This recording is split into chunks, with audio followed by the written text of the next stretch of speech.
Hello everyone, how are you?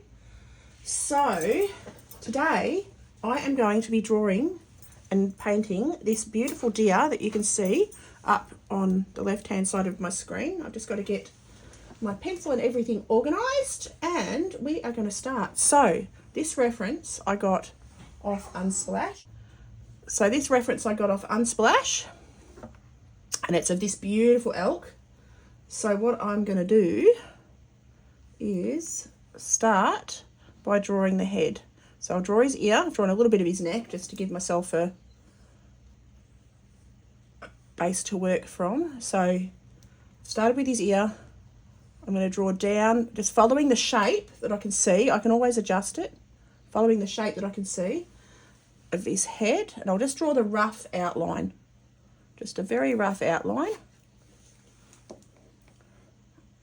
And they're beautiful animals. They're one of my favourite animals ever.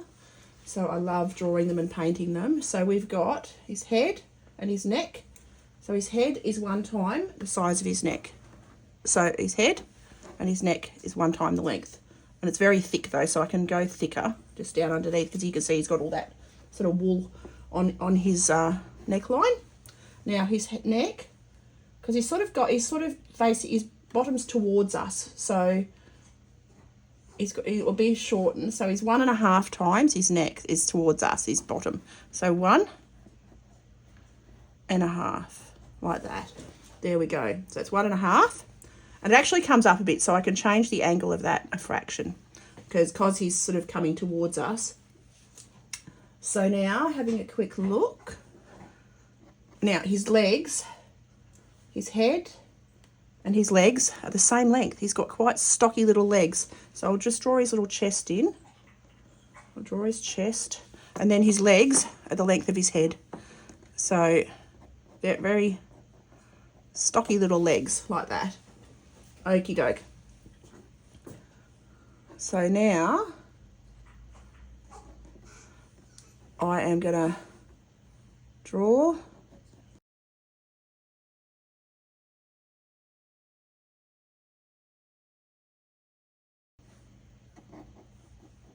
this back leg.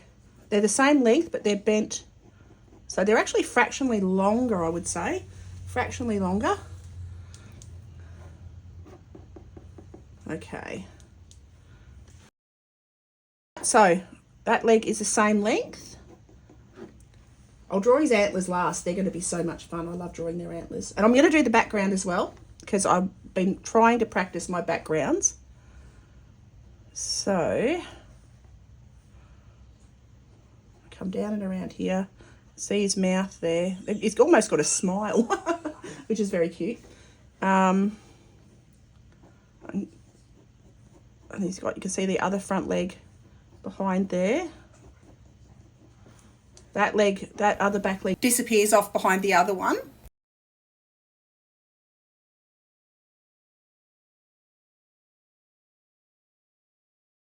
I'm now going to draw.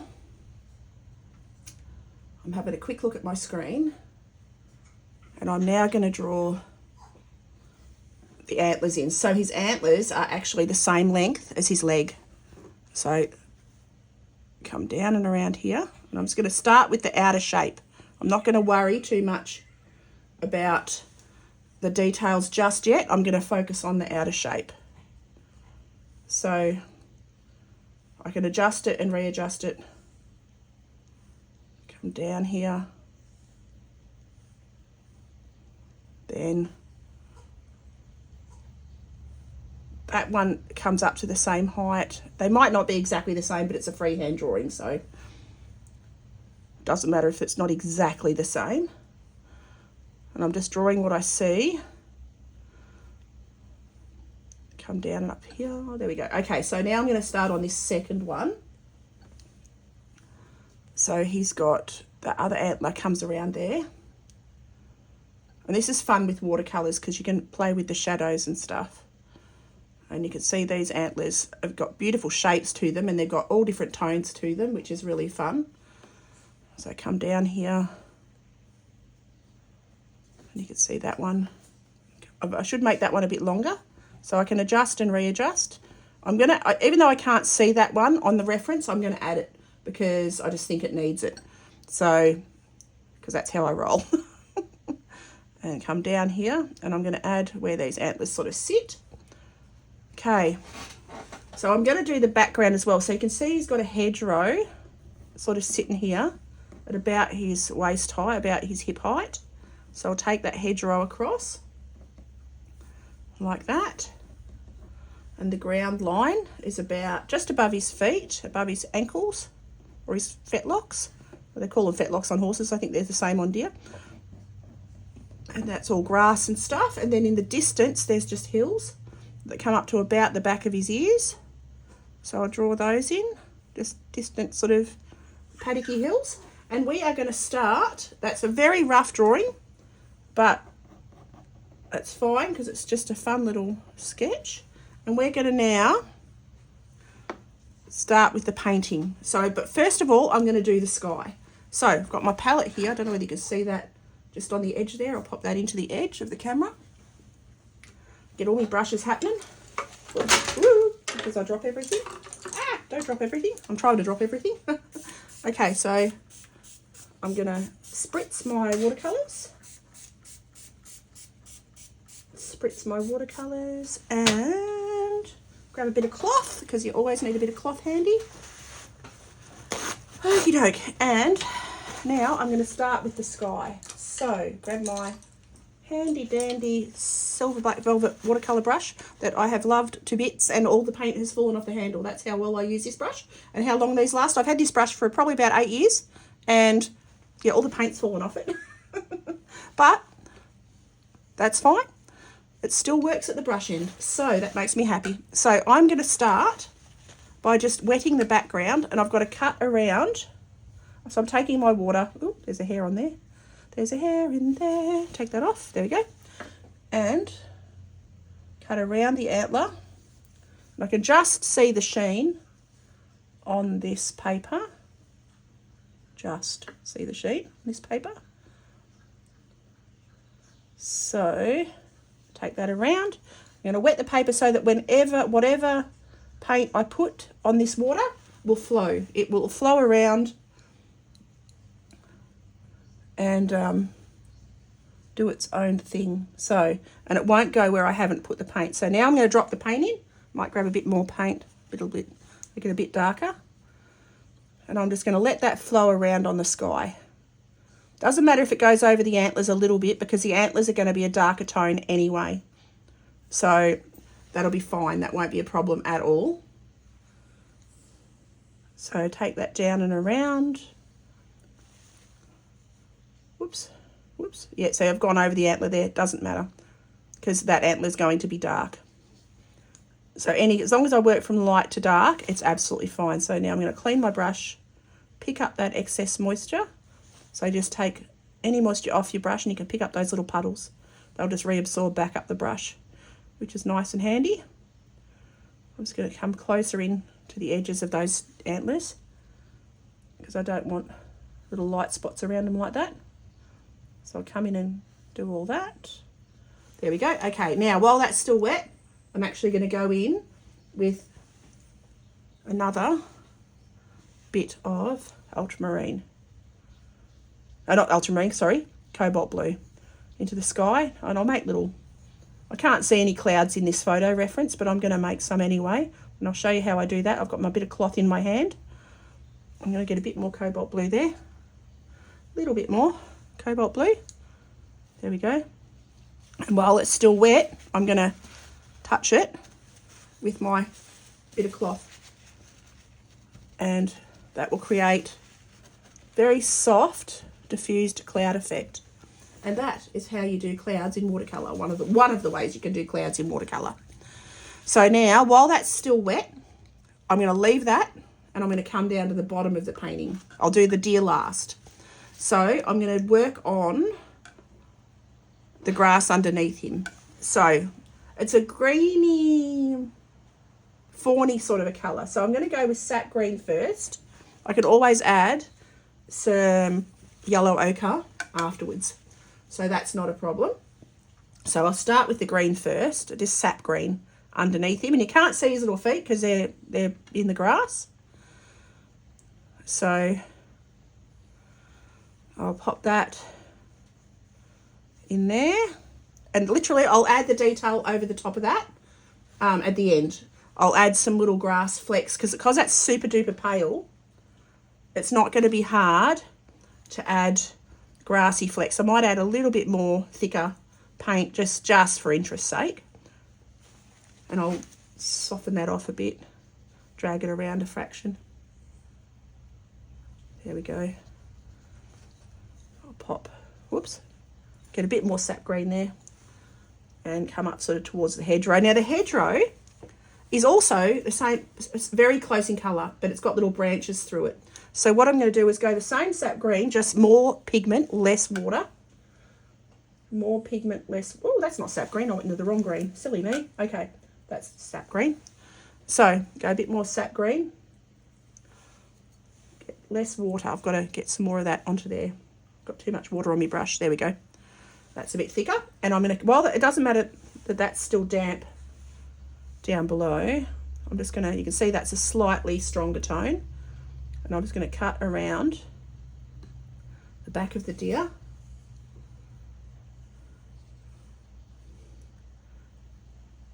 And take it almost to the ground line. Almost. Very close to the ground line. I'm not, what do you call it? Backgrounds are not my forte. Animals are my forte. I draw and paint animals every single day.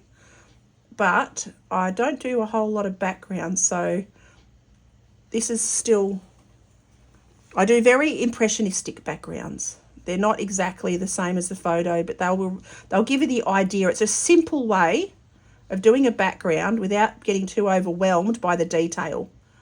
As long as you get the shapes right and as long as you get the colours right, it'll create the effect. It creates the illusion, which is what you need and what you want. So the bottom's nearly dry actually. So you can see that's, I'm going to darken it up. I'm just adding the base tone. So that's your lightest colours, your base colours. And then you work from light to dark. So now I'm actually, while that's still damp, I'm going to go in, I'm going to make up a bit of an olivey green. So I've got olive green here, but I'm going to actually mix it a little bit with my sap just to lighten it off a fraction. So while it's all, and I'm not going to put it solid over the whole background. I'm going to leave some of the background showing through. So I want it to just create that hedgy sort of a look and create some sort of sticky patterns, and I'll cut around the deer though. So you can see that creates the illusion of a hedge. It's darker than the reference, but that's fine because the reference is quite muted. And I got this reference picture off Unsplash, which is a royalty-free photograph site. And they have some wonderful pictures in every genre. If you like drawing people, painting people, if you like landscapes, if you like animals, they've got everything. So I recommend Unsplash. I don't think it's in my description yet, but I will add it to my description after. So you can pop over and check it out because everyone's free to use it. And also Pixabay. I love Pixabay because they've got amazing references as well. So I'm just going to come down, create this hedge-like pattern. Get some more olive on my brush. Come down and around here. You can hear my little dog in the background. I apologise. I've got one Jack Russell asleep next to me and the other one's down the other end of the hall. Okay. So I'll just continue on and you can see those little gaps. That just creates an illusion of a hedge, which is exactly what I want. And I'm not going to go to too much fuss because I want the deer to be the focus. The deer is the focus, not the background. I want the deer to be the main part. So I'm going to leave that now. And the background up here is almost like a yellow ochre colour. So I'm going to pop some yellow ochre, but a tiny touch of that green, just to green off that brown, a fraction. So it's yellow ochre, but it's got a touch of green, just so that because that is grass into the distance. Everything gets sort of paler into the distance. And I'm going to water that right down. and follow that. It doesn't matter that I've got it on the tops of the hills at the back. That actually creates a nice little distant hill. And I'm going to come across and around the top of this deer like that. And then as close to the hedge, the top of the very top of the hedge is dry, so I can come up close to that now, and it shouldn't honeycomb up into my paint. Right, so that's that side of the very far background. And because I'll add grass in the foreground as well, that will really help to bring everything forward, and that'll make this background distant. I can see some little trees way off in the distance there, and some trees up on the hedgerow up there. And I'm gonna in the background, but what I'm going to do is, because they're very far in the distance, I'm going to make those purple. Whoops, I went into the wrong colour there. That's all right. I'm going to clean see what I did there. I went into the wrong colour, but I'm just going to add some water and blend it out, and it'll disappear. There we go. That's not a problem. Not a problem at all. Okay, so now I am going to add very distant hedgerows. So I'm going to make up a purple. So I'm going to go ultramarine blue. Ultramarine blue. Actually, I'll clean this top palette so you guys can see it. Ultramarine blue. Not ultramarine. Cobalt blue. I keep saying ultramarine for some reason. Cobalt blue. And I'm going to go cadmium red to make a purple. Cadmium red to make a very sort of pale purple, because everything in the distance looks purpley and bluey. So there we go. And I'm going to now put little, and I might add a little bit of olive to that as well. Whoops, that's too much, way too much. So now I'll go back to me blue and back to me red. Back to me a bit more red. There we go. There we go. And I'll just add this little tree line in the background, because I can just see some little trees way up there in the distance. I'm not going too much into it. I'm just going to draw a few around way out there, like that. There's a few more sort of under here. But I'm not going to, and you can see that I'm just literally touching the end of my brush on the paper to create that. I'm not going to any fuss whatsoever. Just touching the end of my brush onto the paper and creating little blobs that will suggest that there's trees way back there. Like that. Okay. Now, I'm actually going to use that same colour, because I quite like that, on the grass up the front here. Just a little bit, because you can see there's blues and greens and greys and all kinds of colours in the grass there. So all kinds of colours in there. And that grass also, let's see, that's still wet there, but that's fine. I can actually just drag that up and create grassy texture with what's there. Just use that damp paint to do that as well. Up towards that hedgerow. Right. I'm going to add a bit more yellow, pure yellow ochre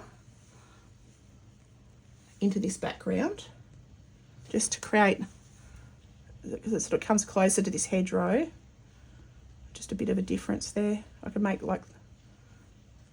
come right up to the deer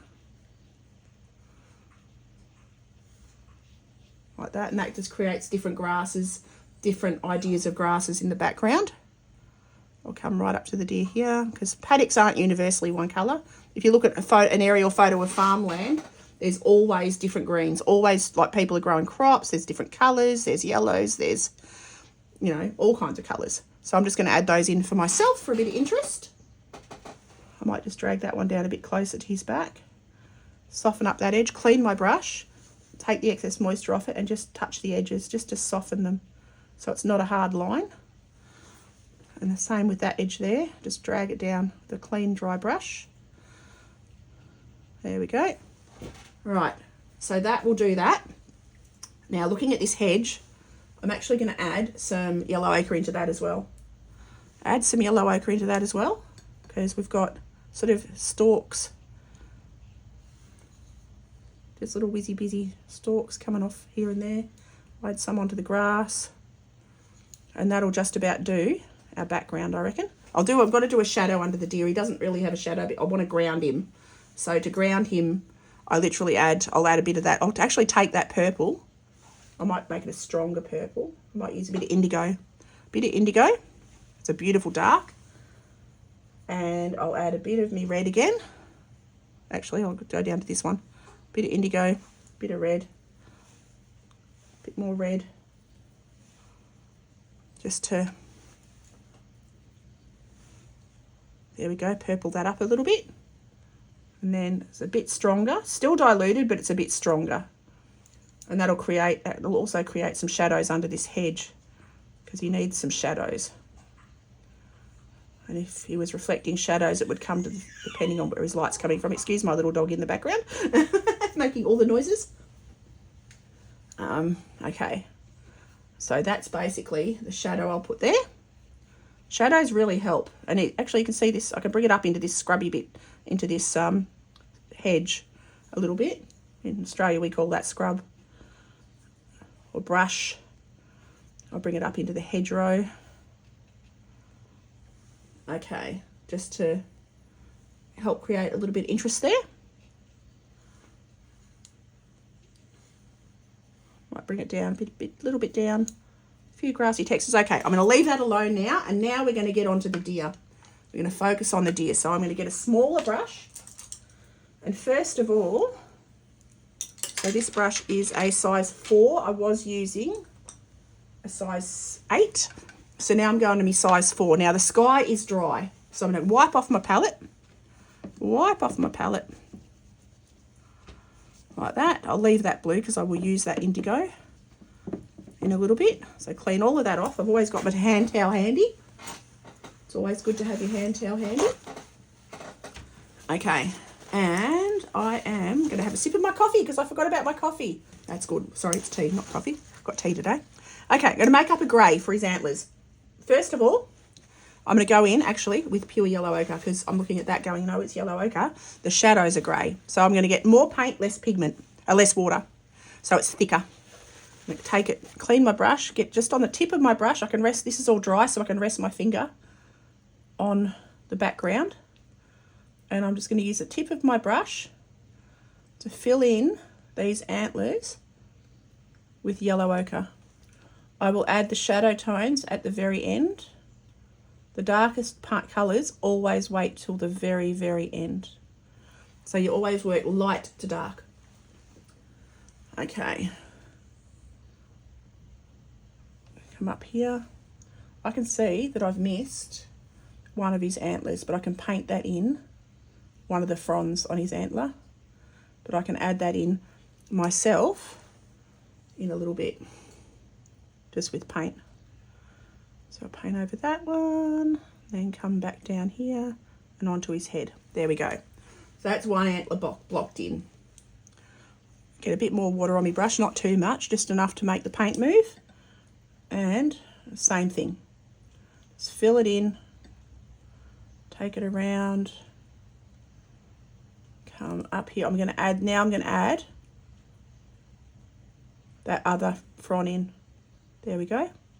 Because I forgot to draw that in. So I'll just add that in as a mirror of the other one. It's a little bit shorter maybe, but that's fine because they're not 100% symmetrical ever. I'm going to make it a fraction darker because I've got to go over that blue a bit stronger there in the background. Okay, so that is his antlers basically blocked in. Now his head is also the same, his fur is the same colour with bits of grey through it. So I'm just going to stick with my yellow ochre. I'm going to stick with my yellow ochre for the base of the body of the animal. So, oops, I'm going to clean my brush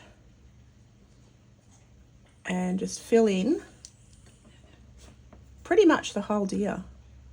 And I'll go over the shadows with darker paint, stronger tones.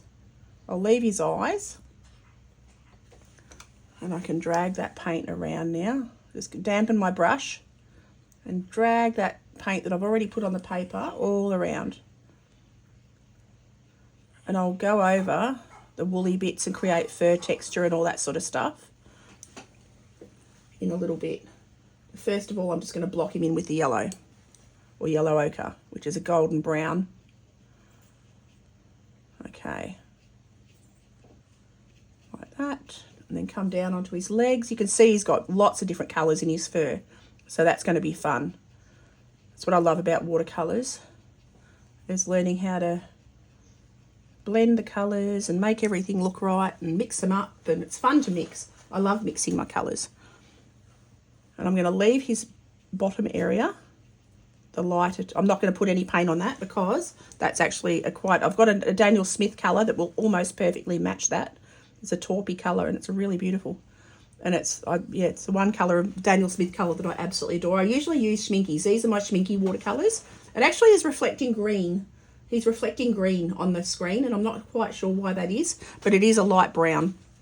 It could be my lighting, which I've got to work on, obviously. So now I'm actually going to add a bit of transparent sienna, which is a red brown. So I'm going to get my transparent sienna, which is one of my favourite reddy brown colours ever. Favourite reddy brown colour ever. And I'm now going to I'm going to add that onto the darkest areas.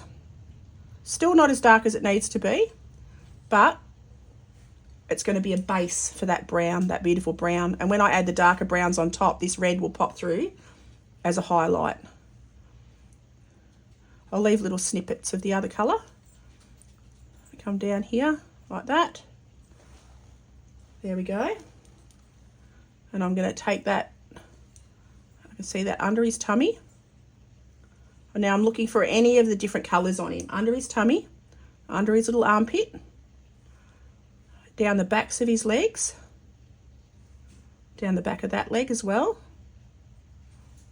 It's on the inside of that thigh, around his fluffy bit on his bot, down the back of that leg. Okay, well that's given that a chance to dry. I've turned my volume on, haven't I? Yes, good. That's given that a chance to dry. So now I'm going to go in with burnt umber. So I've got burnt umber on my palette all ready to go. And I'm going to quite thickly, I haven't added a lot of water to that, so I've just got pretty much pure burnt umber. Yes, that's why Pippi stays down that end of the house, because she's very vocal. She wants my whole undivided attention, which she has every other time of the day, but not during an art stream. Apparently she doesn't like it. Okay, so I'm just going to add some of this burnt umber down and around. I'll add a little bit. I might actually, I'll use the very tip of my brush. Okay, come down here. Okay, I'm going to actually get my brush and dilute, soften the edges a little bit. And you can see that the red brown underneath is sort of shining through, so that helps to keep it looking soft. I'm going to make up a grey for the darker tones. I'm going to use this blue and add it to my burnt umber. Actually, I'll use ultramarine blue actually. It makes a better brown, a better grey. Burnt umber, sorry, cobalt. I keep saying ultramarine. Burnt umber, cobalt blue to make my brownie grey, to create the dark for the nose. It's a beautiful natural grey. You can see it just comes under his chin a little bit there. I'm going to pop it into his eye and just leave the tiniest little highlight for the highlight reflecting from the sun on his eye. I'm going to take it onto the bottom now that his antlers are dry. Use the very tip of my brush to create the shadow under his antlers, like that. And it can come up onto this one. It goes up onto the top of that one.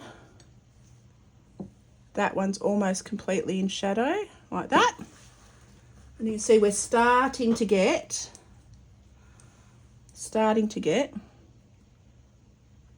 the effects. So come down here.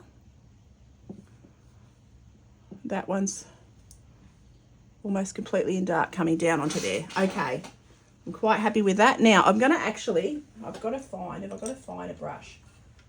I know I do have, but I'm just going to find it. Okay. I want to get around his eye. I need to make his eye. So I'm going to go back into my burnt umber and my cobalt blue and just draw the outline a bit better. His eye's rounder. I've got to make the back of his eye a little bit rounder, like that.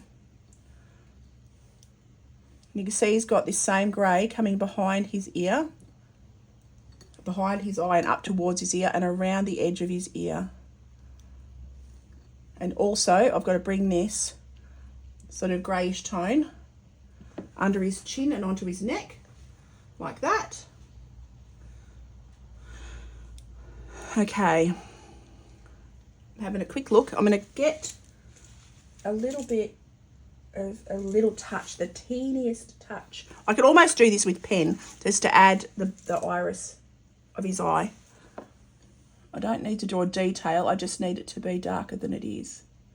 So draw his little eye in like that. That's better. That's looking a bit better. And I can also take that onto his nostril like that. Okay. Let's have a look. Okay, so I can see he needs, I can take this reddy brown I've still got on my palette. Take this up under his chin as well. Start to give his face, this is where the fun part is, trying to give them the definition and the shape, because otherwise they look flat. You've got to add the shadows and add the tones and make everything look interesting. Okay. And just build it up. Like, I'll do bits as I go. I'm going to add this grey, so burnt umber, cobalt blue, just less water, more pigment, burnt umber, cobalt blue. And I'll take that onto around his bottom and down his leg. Same on this side, goes around his bottom and down onto his leg, like that. And then back up onto his tummy.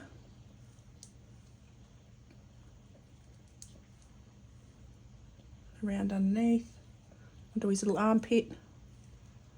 He's got a beautiful ruffled coat. I love his fur. That's what I liked about this picture. And one of my, I've always drawn horses and I've always drawn deer. I love them. They're my favourite animals, horses and deer. Oh, and elephants. Can't forget elephants. They're also a favourite. I've got lots of favourites. What can I say? Okay. Come down and around here. Now, I'm going to find my Daniel Smith colours. I've got them over here. I've actually got them handy on the palettes behind me. I've got everything within reaching distance. I'm going to go back onto the... I've forgotten his little ruffle on his... He's got a little... Like, on a horse, it's called the withers. Is this shoulder blade up here. So, and I've just noticed I forgot to draw his little shoulder blade in. So I'll just draw that in with my brush. And you can see he's starting to come together. Starting to look right. Takes a little while. You hit the painting's always hit, and oh my god, this looks rubbish spot. Every painting I've ever done has hit a, oh god, this is not going to work, but then it does. It surprises you. You just got to be patient and keep adding the layers and keep working away, plugging away at it. And it's what we call it, plugging away. Just keep working at it, and it will come together eventually. You just got to have a bit of faith in yourself and your confidence, and keep going until everything sort of connects up and starts to look right. So clean my brush. I'm going to blend that bottom bit out a bit. I've got a bit of too much of a jump in tones just here. I need to blend that, sort of make it a bit more together, a bit less harsh of a jump, like that. So I'm just taking my damp brush and blending that, and that just sort of mutes that down a fraction for me. Now I've got to work on his back. So I'm going to take a bit of burnt umber and add it to my yellow ochre and just brown it off a bit. I don't want it dark because you can see his back is lighter than his neck, but I don't want it to look just... I've got to dilute my brush, wet my brush a bit more. So come down and just start to add the furry texture onto his shoulder. So I've added some burnt umber to my yellow ochre. Okay. Come down and around, anywhere that I can see the very rough bits where he's obviously molting his winter coat. And that's the thing about watercolour is too, you don't need exact. Doesn't, like with acrylics, I could go for hours and hours and hours and hours and hours and do detail and detail and detail and have it almost look like a photograph. Watercolours, you can do that, but I don't. I have my watercolours a bit more arty, a bit more impressionistic. Less sort of realism. Like it's still realism, but it's a mixture. I like them to look right, but I want it still to look like watercolour. Okay, so he's starting to look okay. We're getting there. We're getting there.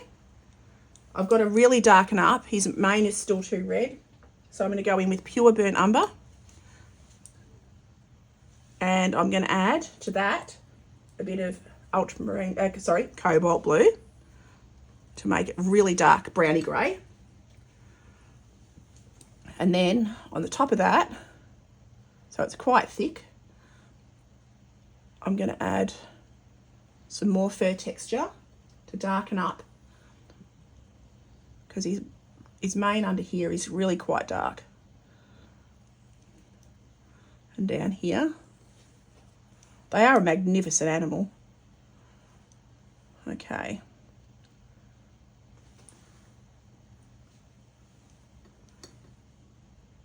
And you can see the background is, it's secondary. It's not the critical part of the picture.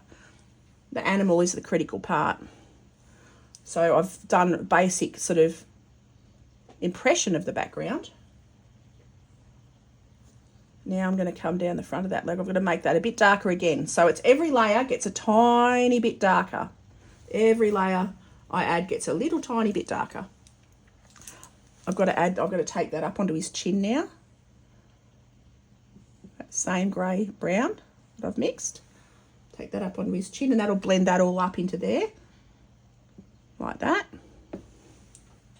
Mix up a little bit more. Burnt umber, cobalt blue, yep. Cobalt blue, burnt umber. Woo, got too much there. Bit more cobalt blue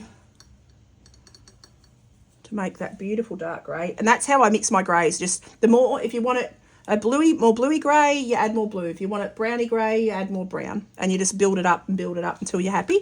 And this one is very little amount of water, so it's really quite thick. And I'm going to start with the dark shadows. Now I'm going to go in the very finest tip of my brush. You can see I only did this painting with 2 brushes. Because I love these round brushes because you can get a tip, or you can use the flat part at the side.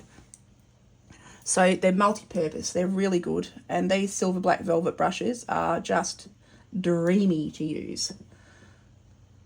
Especially for the kind of painting that I do. I don't do lots of washes. You know, you'd want a bigger, thicker brush for a wash.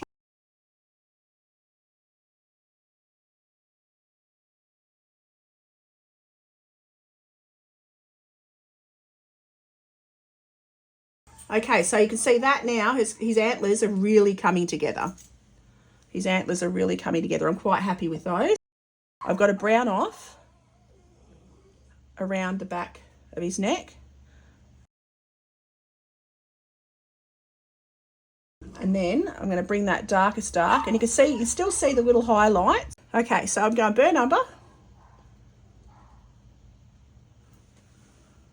And you can see that dark is really starting to come together now. That's where you build your lightest lights and your darkest darks. I'm really liking him. He's starting to look good. You see, he hit that ugly stage, and now it's starting to come together. You just got to be patient and work from light to dark and just keep at it. There we go. Okay, so having another look. So now I am going to finish off